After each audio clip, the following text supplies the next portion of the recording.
siguiente expositor es la doctora Blaufels con el tema hiperandrogenismo. ¿Debemos tratarlo? ¿Cuál tratamiento elegir? La doctora Débora es de Uruguay, es también médico ginecólogo, especialista en endocrinología ginecológica, especialista en ginecología de niños y adolescentes, es fellow de presidente de la Sociedad Uruguaya de Ginecología de Niños y Adolescentes, trabaja en el Servicio Médico Integral, Blue Cross, MB, de Medical. ¿Vieron de dónde trabajaba? Adelante, doctora. Bueno, buenas tardes a todos. Un agradecimiento al comité organizador por la invitación. Y es un placer estar aquí con ustedes. Vamos a hablar de hiperandrogenismo, si es que debemos tratarlo y en caso de que sí, cuál tratamiento elegir. No tengo ningún conflicto de interés, que vamos a hablar de distintos fármacos aquí, y vamos a hablar con un enfoque clínico, a ver si hay que tratarlo, si siempre hay que tratarlo, y para eso es importante saber si el hiperandrogenismo es siempre patológico, y me interesa saber si impacta y cómo impacta en la salud, y si lo tratamos, como dijimos, qué tratamiento elegir. Así que en primer lugar tenemos que comprender la clínica del hiperandrogenismo y cómo nos orientamos a un correcto diagnóstico para no hacer tratamiento de situaciones fisiológicas. Sabemos que la consulta por síntomas de hiperandrogenismo y sospecha de síndrome ovario poliquístico son frecuentes en la adolescencia, pero el primer problema que tenemos es que se superponen síntomas fisiológicos como son los ciclos menstruales irregulares, el acné y los ovarios micropoliquísticos en la ecografía con criterios diagnósticos de hiperandrogenismo y poliquistosis ovárica. Entonces, tenemos que entender que el hiperandrogenismo va a tener manifestaciones clínicas que van a depender de la acción de los andrógenos en los tejidos diana. Y es así que vamos a tener aumento del vello o hirsutismo, acné, trastornos del ciclo y mucho menos frecuente virilización. Y ahí vamos a ver que los síntomas, la severidad y el momento de aparición van a depender de la etiología del hiperandrogenismo. ¿Por qué puede ocasionarse? ¿Cuáles son las causas del hiperandrogenismo? El hiperandrogenismo puede ser de origen ovárico, como el síndrome de ovario poliquístico o tumores ováricos. Puede ser hiperandrogenismo de origen suprarrenal, en este caso la hiperplasia suprarrenal no clásica a esta edad, y tumores suprarrenales, y también pueden existir otras causas. Por un tema de tiempo y porque el síndrome de ovario poliquístico es la causa más frecuente, voy a referirme fundamentalmente a esta entidad en el resto de la presentación. Entonces, ¿qué vamos a ir a buscar en la clínica? Vamos a buscar justamente el signo clínico más específico, que es el aumento de vello, con la escala de Ferriman y Galway, que sabemos que tiene una limitante importante, y es que fue descrita para mujeres adultas y no para adolescentes. Por otro lado, también tenemos que evaluar el acné, en el que no me voy a detener porque la doctora después se va a dedicar especialmente a este tema, pero no cualquier acné es un síntoma de hiperandrogenismo. Y tenemos que saber que los trastornos del ciclo menstrual tenemos que ser también muy cautos. Pueden presentarse como amenorrea o como sangrado poco frecuente, pero sabemos que en los 2 primeros años de edad ginecológica los ciclos son anovulatorios y frecuentemente se presentan como ciclos irregulares. Tanto es así que en los criterios diagnósticos de poliquistosis ovárica está descrito exactamente para qué edad ginecológica se considera que el ciclo es irregular. O sea, para cada edad ginecológica está descrito cuándo se considera un ciclo irregular, como pueden ver allí en la tabla. Pero no nos alcanza con esto desde el punto de vista clínico. Tenemos que ir a buscar otras cosas en la historia, en la anamnesis, en el examen físico, porque cuando decidamos si tratar o no a las adolescentes con hiperandrogenismo, lo vamos a hacer con las que tienen diagnóstico de síndrome de ovario poliquístico y no solamente con ellas, como luego vamos a ver. Entonces tenemos que ir a interrogar antecedentes familiares, si la madre tiene antecedentes de haber tenido síndrome de ovario poliquístico, si tiene antecedentes familiares de madre obesa o antecedentes familiares de síndrome metabólico, cuál fue el peso al nacer, a qué edad tuvo su pubarca, cuáles son sus hábitos nutricionales, si realiza actividad física, y también, como vamos a ver, es muy importante cómo impacta sobre todo los elementos cutáneos del hiperandrogenismo en su estado emocional o afectivo. Y en el examen físico tenemos que ir a ver el índice de masa corporal, tenemos que llevarlo a tablas percentilares, tomar la presión arterial y además, como dijimos, de buscar acné, hirsutismo, buscar otros elementos de insulinoresistencia, como es medir la cintura y buscar elementos como acantosis nígricas. Pero no nos alcanza con la clínica y es por eso que tenemos que ir a dosificar los andrógenos en la paraclínica, también las gonadotrofinas, la hormona antimuleriana, prolactina y TSH, y evaluar comorbilidades también por la paraclínica y riesgo metabólico, evaluando el perfil lipídico, el perfil glicémico y funcional y enzimograma hepático. La ecografía, desde ya decimos que no es un criterio diagnóstico en adolescentes para el síndrome de ovario poliquístico y se va a usar luego de de 8 años de edad ginecológica por las características que tienen los ovarios en las adolescentes, no las utilizamos. Y entonces lo que tenemos que tener claro es que para nosotros evaluar y decidir si vamos a hacer un tratamiento, tenemos que tener claro que estamos frente a un criterio diagnóstico de síndrome de ovario poliquístico por la presencia de irregularidades del ciclo menstrual, como dijimos, teniendo en cuenta la edad ginecológica. También tenemos que tener la presencia de hiperandrogenismo por acné severo, hirsutismo o hiperandrogenemia. No usar como criterios diagnósticos, como dijimos, la ecografía ni tampoco los niveles de antimureriana como hacemos en las mujeres adultas, y excluir otras patologías. Entonces, una vez que nosotros tenemos el diagnóstico para evaluar si tenemos que tratarlo o no, también es importante saber si esto va a impactar en la salud del adolescente, en su salud general y en la salud sexual y reproductiva, tanto en el momento actual como en la edad adulta, para así tomar una decisión de si lo tratamos o no lo tratamos. Sabemos que el síndrome metabólico y la poliquistosis ovárica están interrelacionadas, pero son en realidad dos entidades diferentes. Sin embargo, obesidad central, insulinoresistencia y aumento de los andrógenos son comunes a ambas entidades. La obesidad, y sobre todo la obesidad central, lleva insulinoresistencia y esto lleva aumento de los andrógenos. Y acá tenemos que estar muy atentos porque esta obesidad central, todos sabemos, y la resistencia a la insulina van a determinar en adolescentes genéticamente predispuestas la expresión de poliquistosis ovárica. Y es en esas adolescentes que tenemos que estar muy atentas en prevenir y diagnosticar precozmente el síndrome metabólico que les va a condicionar su morbilidad en esta etapa de la vida y a futuro también. Si en la infancia existe un exceso de andrógenos, lo que va a ocurrir es una pubarca precoz. Pero en la adolescencia tardía y en la edad adulta vamos a tener mayor incidencia de ovario poliquístico y también de síndrome metabólico. Entonces podemos decir que el hiperandrogenismo va a afectar la salud general, la salud sexual y reproductiva en la niña, presentándose como una pubarca precoz. Luego en la adolescente, en la adolescencia temprana, como una pubertad adelantada, luego hirsutismo y acné y trastornos del ciclo. Pero esto no solo ocurre en la adolescencia y nosotros tenemos que pensar a futuro en la vida adulta. Y es así que en las mujeres vamos a tener trastornos en la función ovárica que se van a traducir en subfertilidad y en infertilidad. En insulinoresistencia a nivel del ovario, que va a actuar como que va a llevar a poliquistosis ovárica y trastornos del ciclo. Y si esa mujer adulta queda embarazada, va a tener mayores complicaciones obstétricas como es la diabetes gestacional, estados hipertensivos del embarazo, la prematurez y también complicaciones neonatales. Pero esto no es todo, porque luego en la etapa de la perimenopausia y en la posmenopausia vamos a tener una conversión exagerada a nivel del adipocito, de androstendiona en estrona, que va a impactar negativamente a nivel del endometrio y la mama, y vamos a tener mayor riesgo oncológico de desarrollo de cáncer de endometrio y de mama.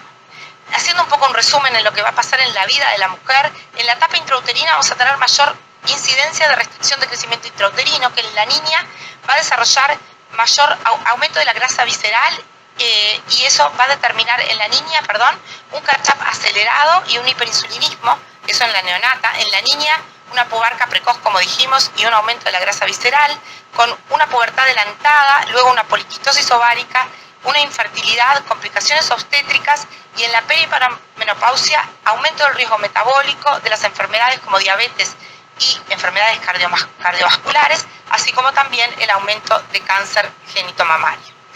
Pero no tenemos que olvidar, y justamente es lo que estaba hablando la doctora Fernández, que estamos en una etapa crítica en la adolescencia y sobre todo este hirsutismo, este acné, este aumento de peso, esta obesidad, van a impactar negativamente en lo que tiene que ver con lo afectivo en esta adolescente. Van a determinar un estrés social y psicológico. Se sabe que estas adolescentes tienen trastornos del sueño y esto incrementa el riesgo de baja autoestima y depresión. Entonces, hemos visto y tratando de aclarar cuál es la presentación clínica y para clínica que necesitamos estar seguros para estar presentes, para tener presentes si tratar o no a un adolescente con hiperandrogenismo. Hemos evaluado que tiene un riesgo metabólico y comorbilidades importantes en estas adolescentes y un impacto en su salud actual y futura general y en su salud sexual y reproductiva. Y hemos visto también que tiene un impacto afectivo emocional en estas adolescentes. Por tanto, ¿hay que tratarlo? Definitivamente sí, hay que tratarlo. ¿Y a quién tenemos que tratar? Tenemos que tratar a las que tenemos un diagnóstico de síndrome de ovario poliquístico, a las que tienen un hiperandrogenismo de otra etiología, que como les dije lo dejé un poco de lado por un tema de tiempo, y también a las adolescentes con riesgo de desarrollar un síndrome de ovario poliquístico. Y entonces, ¿quiénes son las adolescentes que tienen riesgo de desarrollar un síndrome de ovario poliquístico? Y por eso recuerden lo que fui diciendo que teníamos que ir evaluando en la anamnesis y en el examen físico, aquellas que tienen antecedentes familiares de madre con SOP y exposición intrauterina a exceso de andrógenos, que han tenido un bajo peso al nacer y un catch-up acelerado postnatal, que han tenido una pubarca precoz, que tengan sobrepeso, obesidad o síndrome metabólico y que cumplan con una pero no las dos condiciones, ya sea ciclos irregulares o clínica de hiperandrogenismo. ¿Y cuál es el objetivo de nuestro tratamiento?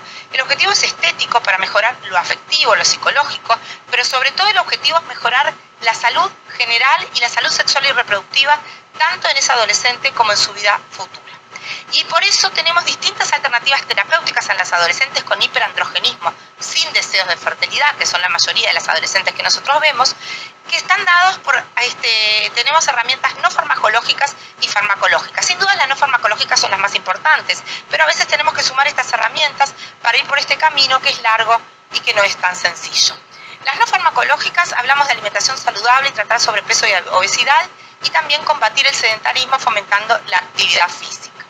Sobre todo, lo más importante es empoderar a estas adolescentes cuando hablamos de cambios en el estilo de vida. Las tomas de decisiones tienen que ser compartidas, pero no alcanza solamente con esto, sino que tenemos que tener un apoyo familiar y también un apoyo interdisciplinario del sistema de salud. En cuanto a los tratamientos farmacológicos, y sobre todo lo que tiene que ver con salud sexual y reproductiva, y vamos a ir analizando un poco cada uno de ellos, tenemos los anticonceptivos orales, ya sea combinados o progestinas solas, los insulinosensibilizadores y los antiandrógenos. También tenemos que recordar siempre los tratamientos cosméticos para acné y el vello, que son un aliado importante en el tratamiento de estas pacientes. En cuanto a los anticonceptivos orales, van a actuar por el efecto no anticonceptivo de los anticonceptivos, porque ya que sabemos que tiene un efecto antiandrogénico, la ciproterona sabemos que es el que tiene más efecto antiandrogénico de los gestágenos, le sigue el dienogest y luego la dosperinona. Los anticonceptivos orales también van a contribuir a regular el ciclo y a evitar un estímulo estrogénico sostenido en el endometrio, que sabemos que es deleterio en estas adolescentes y sobre todo para su vida futura. La metformina disminuye la obesidad central y los niveles de leptina, va a disminuir los andrógenos, tanto por su producción ovárica como por aumentar la proteína transportadora de los esteroides sexuales y por lo tanto disminuir los andrógenos libres, y a su vez también va a recuperar ciclos regulares y ovulatorios. El inositol, que no contamos en mi país, pero sí sabemos que en otros países cuentan para el tratamiento del ovario poliquístico, también disminuye los niveles de insulina y mejora la función ovárica y disminuye los niveles de andrógenos.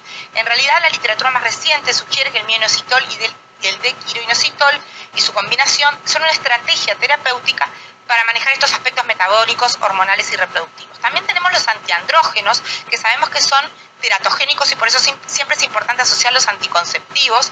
Son la espironolactona, la flutamida y el finasteride. La espironolactona es inhibidor del receptor de los andrógenos y el principal efecto que tiene colateral es que altera el ciclo. Por lo tanto, asociar los anticonceptivos es un elemento que puede ayudarnos en este aspecto para no tener ciclos irregulares. La flutamida también inhibe el receptor de los andrógenos y la finasterida es un inhibidor selectivo de la 5-alfa reductasa. Lo que tienen flutamida y finasterida es que tienen efectos adversos gastrointestinales y hepatotoxicidad que a veces limitan su utilización. Entre todo esto, entonces, ¿cuál tratamiento debemos elegir? Y en eso tenemos que ir a medicina basada en la evidencia. Traje acá 3 artículos, 3 que me parecieron interesantes en este sentido. El primero de ellos es publicado en el 2018 en la revista de la Sociedad Argentina de Endocrinología y Metabolismo. Y me pareció interesante para dejárselos porque habla del tratamiento de las distintas etiologías del hiperandrogenismo y no solo del ovario poliquístico, que me parece que, por ejemplo, la hiperplasia suprarrenal congénita, entre otras, que es interesante poder verlo allí. Y luego tenemos las últimas guías clínicas del abordaje y tratamiento del ovario poliquístico, publicadas en el año 2023, que es la que más me voy a referir, y el trabajo anterior que tengo, que es del 2020, porque habla especialmente el tratamiento en adolescentes, aunque se basa en las guías anteriores del 2018. Lo interesante es que la evidencia mejoró en los últimos años, pero sigue siendo en adolescencia de calidad baja a moderada. No me pasa la... A ver. Con F. Bueno, entonces aquí, hablando entonces, como les decía, de estas guías clínicas que son las más recientes del año 2023, voy a comentarles que trata de 254 recomendaciones y puntos de práctica para diagnóstico y tratamiento de síndrome de ovario poliquístico. Si bien fue liderada por Australia, están involucradas sociedades científicas de los 6 continentes. Es importante destacar que no es específica para adolescentes, pero hace recomendaciones específicas para adolescentes y que fue elaborada, por supuesto, por ginecólogos, endocrinólogos, médicos de familia, licenciados en nutrición, licenciados en educación física, psicólogos, psiquiatras, pero también por pediatras, por lo cual es importante, y ginecólogos que se dedican a adolescentes, por lo cual aborda también temas sobre adolescencia. Y también se involucró mujeres con síndrome de ovario poliquístico, lo cual no es poco importante. Acá es como pueden verlas ustedes online, estas guías que son bien interesantes, que nos dice si fue elaborada en base a medicina basada en la evidencia, las recomendaciones o en opiniones de expertos. También categoriza el grado de evidencia de las recomendaciones en base a los trabajos y también en base a otros aspectos, como les decía, como es opiniones de mujeres con ovario poliquístico y también la factibilidad y los costos de la realización de estas recomendaciones. La primera recomendación, por supuesto, es el cambio de estilo de vida. Es el tratamiento de primera línea en adolescentes con SOP o en riesgo de SOP para estas adolescentes. En cuanto a la alimentación saludable, no habla de una dieta específica recomendada. Sí hay que evitar el sobrepeso y obesidad y de estar presente, por supuesto, tratarlo. Y en cuanto a la actividad física, se recomienda, por opinión de expertos, 60 minutos de ejercicio aeróbico diario en adolescentes, aunque no hay evidencia sobre qué tipo ni horas exactamente deben realizarse. También habla del estado emocional, como estábamos diciendo, que es muy importante evaluar cómo impacta en la calidad de vida y los trastornos del sueño de los adolescentes. Recomienda evaluar a todas las adolescentes con SOP en cuanto a su estado emocional, valorando su autoestima, elementos como ansiedad o angustia, depresión y también, otro tema que no es menor, riesgo de trastornos de conducta alimenticia. Y también derivar a estos adolescentes a psicólogos o psiquiatras según sea pertinente para abordaje y tratamiento de estos aspectos. En cuanto al tratamiento farmacológico, acá se lo traigo como pueden verlo ustedes en las guías, pero se lo resumí para que sea más fácil. Los anticonceptivos orales los postula como de primera línea como tratamiento farmacológico para el tratamiento de hiperandrogenismo. En realidad, los criterios de elegibilidad son los mismos de la CDC o de la OMS que los que se hacen en población general y en adolescentes en general. Pero lo interesante es que no habla de formulaciones estrogénicas, ni de dosis más recomendadas que otras, ni tampoco de progestinas más recomendadas que otras. Es más, dice que el etiniel estradiol 35 microgramos con ciproterona, que sabemos que es el que tiene mayor efecto antiandrogénico, se considera de segunda línea en el tratamiento, dado los efectos secundarios metabólicos y los riesgos tromboembólicos. Por otro lado, nos dice que el uso de progestina solo puede ser una opción, si bien la evidencia como uso de tratamiento en adolescentes para el tratamiento de hiperandrogenismo no tiene mucha evidencia aún. En cuanto a la metformina, se recomienda cuando se asocian trastornos metabólicos o cuando el adolescente tiene un índice de masa corporal de más de 25. Es interesante saber, metformina tiene el mismo efecto que los cambios en el estilo de vida para el tratamiento del hiperandrogenismo. El tema es cuándo podemos optimizar o no este cambio en los hábitos de estilo de vida y cuándo tenemos que asociar, al menos al inicio, un tratamiento farmacológico. Cuando lo compara con el inositol, refiere que la metformina tiene mayor eficacia que el inositol. Sin embargo, a veces la limitante son los efectos gastrointestinales. Puede asociarse a anticonceptivos orales, como dijimos, sobre todo en adolescentes con sobrepeso y obesidad, y además saber que tiene menos efectos en cuanto al tratamiento de los síntomas cutáneos como acné e hirsutismo. En cuanto al inositol, les dije que comparado con la metformina, tiene mejor efecto la metformina, y dice que no hay evidencias suficientes en adolescentes con el uso del inositol. En cuanto a los antiandrógenos, en un metaanálisis de 5 trabajos dice que la espironolactona, finasteride o flutamida, cada uno de ellos en monoterapia es más efectivo que el placebo en la mejoría del tratamiento del hirsutismo. Se recomienda, como dijimos, asociar los anticonceptivos por el tema de la terogenicidad, y siempre se habla que se necesitan al menos 6 meses de tratamiento para evaluar su respuesta. También postulan el tratamiento de antiandrógenos tópicos, que tampoco contamos, al menos en nuestro país. Sin embargo, en las guías del 2023, los antiandrógenos no son de primera línea en el tratamiento y solo deben usarse ante la ineficacia de otros tratamientos luego de 6 meses que no han dado resultados, y siempre acordarse de la teratogenicidad. Habla también de la eficacia de los tratamientos láser y otras energías, sobre todo para el tratamiento del aumento de vello. Tenemos que saber que lo más importante es el tratamiento del sobrepeso y la obesidad en estas pacientes, y también en estas guías se habla que en aquellos adolescentes con obesidad mórbida hay que tener en cuenta otras herramientas, como ser, por ejemplo, los fármacos que contamos como la semaglutida o la cirugía bariátrica, pero bueno, son casos muy seleccionados y para la selección de estos adolescentes se usan los mismos criterios que en adolescentes con obesidad mórbida que no tengan hiperandrogenismo. Entonces, un poco para ir concluyendo, ¿debemos tratarlo siempre? ¿Y qué tratamiento elegir y por qué? ¿Cuándo elegir tratarlo? No tenemos que tratar a los casos que vemos ahí en verde, que son síntomas fisiológicos. Sin duda sí, a los que tienen un tumor virilizante, que no hay duda de tratarlo. Lo más difícil son los casos amarillos, que son, por ejemplo, la mayoría de los adolescentes que vemos con un síndrome de ovario poliquístico o con riesgo de tenerlo, y por tanto es importante hacer un diagnóstico oportuno y cuidadoso para hacer prevención, y entonces trataremos a aquellas adolescentes en riesgo de SOP, en aquellas adolescentes con diagnóstico de SOP y en aquellas adolescentes con hiperandrogenismo de otras etiologías. ¿Por qué tenemos que tratarlo? Porque no es fisiológico, es un problema médico que repercute en la salud general y en la salud sexual y reproductiva, es un problema estético que tiene una repercusión psicológica y social muy importante en esta de la vida, y tenemos como objetivo tratar y mejorar la calidad de vida de estas adolescentes, beneficiando su salud física en general y su salud sexual y reproductiva tanto actual como al futuro, previniendo riesgos metabólicos, cardiovasculares y oncológicos. Dijimos que lo más importante es los cambios en el estilo de vida, en la alimentación, en la actividad física, abordando aspectos emocionales y en un abordaje interdisciplinario, sabiendo que esto es muy fácil de decir, pero muy difícil de hacer y más aún de sostener en el tiempo. Entre lo farmacológico dijimos que lo más recomendable es los anticonceptivos orales y la metformina, y que pueden asociarse asociado a tratamientos locales y que tenemos evidencia aún limitada para el uso en adolescencia. No tenemos que hacer diagnósticos inadecuados ni tratamientos innecesarios, pero tampoco perder oportunidades de diagnósticos tempranos, evitando patologías o complicaciones en la vida adulta. En suma, sí es necesario tratar, pero no siempre tenemos que hacer diagnósticos definitivos ni poner rótulos en esta etapa de la vida.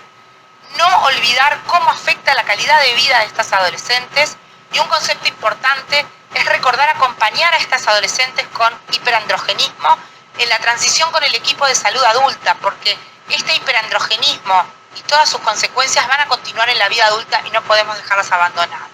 Muchas gracias.